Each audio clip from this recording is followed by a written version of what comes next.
Let's understand this again, the stages of the foreclosure process. The first process is where you're delinquent. That's where you fall behind.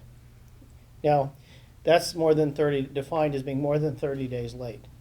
Okay, that's a delinquent. If it stays in that, then the lender can issue a notice of default. And they have to wait 30 days under California law before they issue the notice of default. They can issue it at just about any time they want to, so they're not consistently issuing notices of default, but they're required to do that if they want to take action on that loan. So they usually do that, no matter what happens. Even if you're talking with them about a loan mod, they're still going to issue the notices of default. Foreclosure is a process that takes approximately 33 months, during which time the homeowner can reinstate by paying the back due amounts. And then if foreclosure is the end result and you don't halt it, it goes to a trustee sale or a foreclosure sale. The terms get knocked around, and they're used interchangeably. They have to give a notice that's anywhere from 20 to 31 days, and your house is sold at the courthouse steps, literally as you hear it. Now, with the amount of foreclosure sales that we're seeing, it's all of a sudden a part of news. Everybody is seeing this happening with the sales. They think that's the end of it. It really isn't, because very few of these homes are actually being sold at the courthouse steps. So if it doesn't sell, then what happens is it goes into a process called an REO, or bank-owned process. The bank takes the property back. Now, if what happens, you're still there, or you have tenants in an investment property, what happens? Well, there's a process for eviction. Federal rules now usurp all of the state protections in there for the 60-day notice, and there's a 90-day federal notice for the eviction of if you have tenants in the property. I just want to mention that briefly. Two key points to consider if you're looking at a loan mod, or you have a friend or a relative or a neighbor, and that is, are you eligible? And you want to make sure that, first of all, if it's a 1 to 4 unit property, whether you're owning it or if it's an investment property, you may be eligible for a loan modification under the federal guidelines. If you are current, less than 30 days in the last 12 months, you're not late any time in the last 12 months, and the loan-to-value ratio is less than 125%. The source of this is makinghomeaffordable.gov.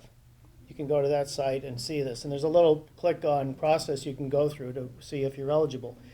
Here's the thing. You have to be current to qualify for a refinance. This is a Fannie Mae, Freddie Mac type of refinance. There's incentives for the lenders to refinance your loan, and in some cases that'll be very beneficial to you. Chase, for example, is very proactive in this regard about refinancing, and they're finding this is very helpful for those who have been paying their bills on time and are current. Now, let's say you're not current. Then you can only go for the loan modification. The process for being eligible, it has to be your primary residence.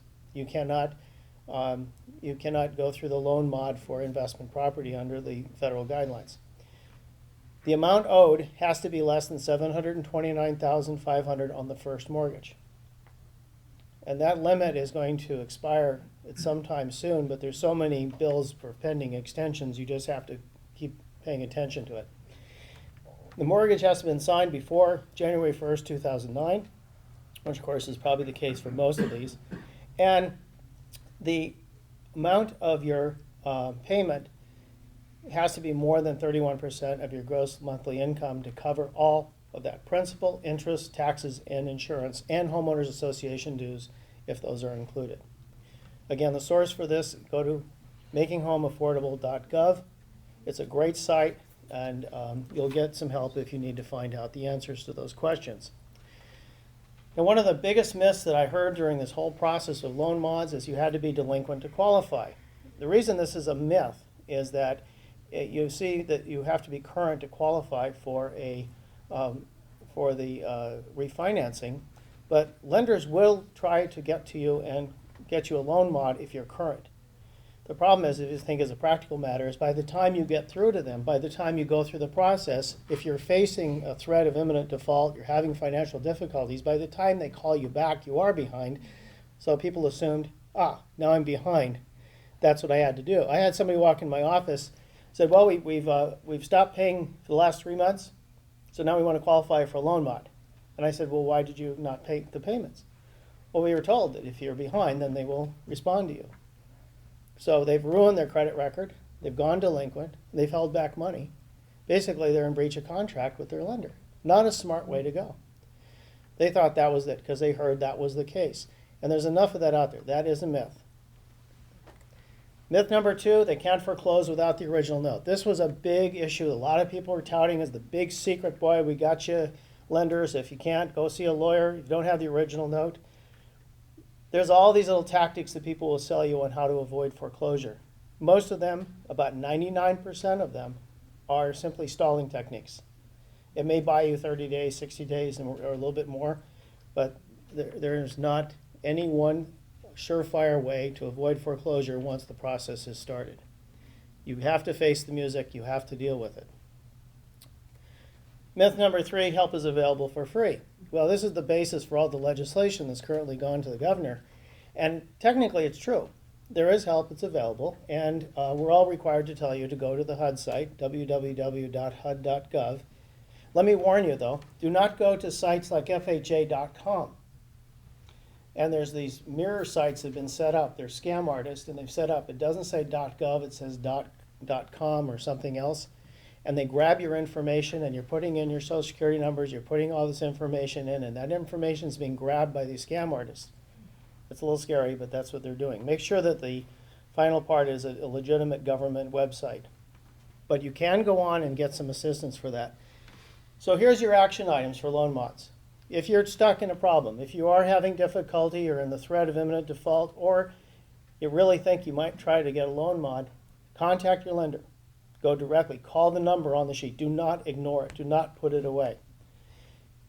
Identify the threat of imminent default. That's a little fuzzy, but hardships do happen. Unemployment, threat of getting laid off, medical problems.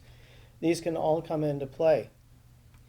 Establish the ability to pay your modified loan. This is what they're looking for. They're looking for pay stubs. They're looking for ability to pay that modified loan.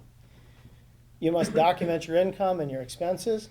Be patient and be persistent. Remember, the people answering the phones are just employees. They are working, they're scrambling, they're under pressure, and there's a whole boiler room problem with this. Try to escalate it, but document it and keep track of who you're talking to. If you're denied, try again. Find out why. Don't give up.